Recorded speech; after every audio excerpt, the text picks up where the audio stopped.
पसीना बहा बहा कर हम सब ने मिलजुल कर इस पार्टी को मजबूत किया था और आज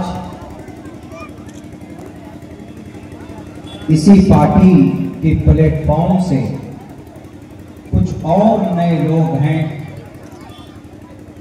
जो कि हाट विधानसभा में भी और अररिया विधानसभा में भी ऐसे लोग कैंडिडेट बनाए गए जो MIM के मेंबर भी नहीं है, अभी भी दूसरी पार्टी की मेंबरशिप उनके अंदर है।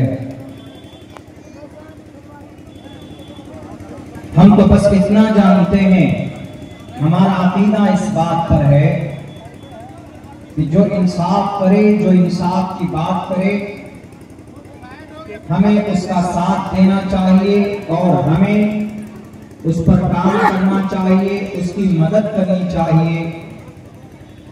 सीमांचल बहुत गरीब और मजदूर और पिछड़ा तबका है, इलाका है। हम लोगों ने सोचा था कि एक नई पार्टी सीमांचल में आई, उसको मेहनत करके उसको मजबूत करेंगे तो उस पार्टी के प्लेटफॉर्म से हम अपना इंसाफ लेंगे। मगर मामला उल्टा हो गया। जिस पार्टी ने अब 10 और 9 साल का तो मैं वर्कर हूं, AIMIM को 9 साल तक मैंने जो कि हाट के गली गली घर घर तक इस पार्टी को पहुंचाया। जब मुझ जैसे और राशिद भाई जैसे कार्यकर्ता के साथ पार्टी इंसाफ नहीं कर सकती तो आवाम के साथ इंसाफ नहीं कर सकती। जो पार्टी अपने वर्कर का नहीं हो सकती वो पार्टी आवाम की हो सकती है? नहीं हो सकती। और जो कैंडिडेट करोड़ों रुपए खर्च करके टिकट हासिल करेगा, इलेक्शन लड़ेगा, तो वो इलाके में तरक्की का काम कर सकता है? कभी भी नहीं कर सकता। आपके सुख दुख में कौन खड़ा होता है? राशिद अनवर साहब पहुंचते। बल्कि अभी जो अररिया में कैंडिडेट बनाए गए, आप में से बहुत से लोग ऐसे भी होंगे जो उनको जानते और पहचानते नहीं होंगे। कल अगर वो जीत गया, सदन में पहुंच गया, मुमकिन है कि वो वहीं चला जाए जहां से आया है। इसीलिए उसको वोट देने का फायदा क्या? अगर आप वोट देंगे तो आपका वोट लेकर भाग जाएगा, जैसा कि पिछले मर्तबा हुआ है। मजलिस के 4 विधायक भागे कि नहीं भागे? अगर राशिद भाई को टिकट मिलता तो राशिद भाई कामयाब होते, तो राशिद भाई कभी भी पार्टी छोड़कर नहीं जाते, बल्कि पार्टी के साथ मजबूती के साथ बने रहते। मगर मेरे भाइयों, आपको इंसाफ करना है।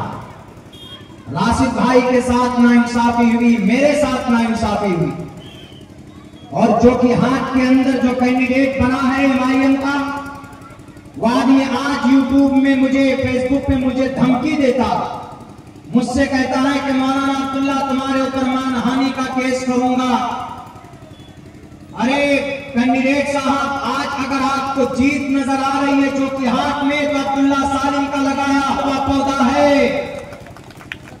वरना तुम्हारा आपके नाम से लोग गालियां देते हैं, गालियां। और आप मुझ जैसे कार्यकर्ता को मानहानि का केस का डर दिखा रहे। अगर वो कल जीत गया, जीतने से पहले मुझ जैसे आदमी को बेचारे, जिसका कोई न क्रिमिनल बैकग्राउंड है, जिसका कोई ना मजबूत विवादित कोई बैकग्राउंड है, आप हमको धमकी दे रहे हैं। अभी जीते भी नहीं है, अभी केस की धमकी। जब जीतेंगे तो पता नहीं कितने लोगों को जेल के अंदर ठूसेंगे। इसीलिए ऐसे कैंडिडेट को जो कि हाथ के आवाम में सबक सिखाएंगे इंशाअल्लाह 11 तारीख को, ऐसे लोगों को, MLA के ऐसे लोगों को वार्ड का मेंबर भी बनाना मुनासिब नहीं है, जो लोगों को धमकाता। मेरे भाइयों, मेरे साथियों, बस मैं यही कहूंगा, चूंकि बहुत लंबा वक्त मेरे पास तो नहीं है, लेकिन राशिद भाई के लिए, इनके हक में कुछ अच्छा पैगाम आप लोगों से, एक अच्छा वादा आप लोग हमसे कीजिए कि अररिया के अंदर में बहुतों को आपने देखा, कांग्रेस को भी आपने देखा, जदयू को भी आपने देखा, और आपने MIM को तो देख ही लिया है कि पिछले 15-20 दिन में क्या किया। इसीलिए आपको एक ऐसा कैंडिडेट, इलाके की तरक्की कोई सरकार नहीं करती, इलाके की तरक्की इलाके का लोकल नेता करता। अगर नेता अच्छा होगा तो आपका हक लाकर आपके घर तक पहुंचाएगा।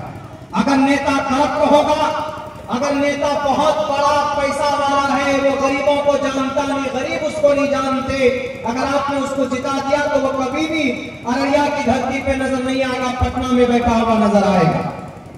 इसीलिए ऐसे लोगों को चुनिए जो आपके लिए, समाज के लिए फायदेमंद हो।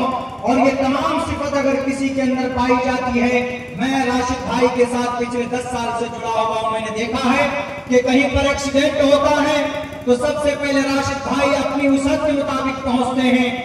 अरे रमजान के महीने में डीएम ने आदेश दिया और यहाँ के म्युनिसिपल कॉर्पोरेशन जो अररिया की म्युनिसिपलिटी वाले, उन्होंने कहा कि दुकानें बंद करो, ठेला तुम नहीं लगा सकते। कोई नेता नहीं था, लेकिन सीना तान कर कोई मर्द मुजाहिद अगर उस म्युनिसिपल कॉर्पोरेशन के लोगों के साथ में अगर खड़ा था तो वहां पर राशिद भाई नजर आ रहा था, कोई और नेता नहीं था।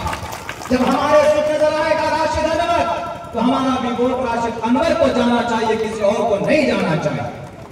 मैं बहुत कुछ तो नहीं बोल सकता, बाकी इतना कहना चाहता कि हम लोग यकीनन बहुत मजलूम, हमारे साथ नाइंसाफी हुई। हम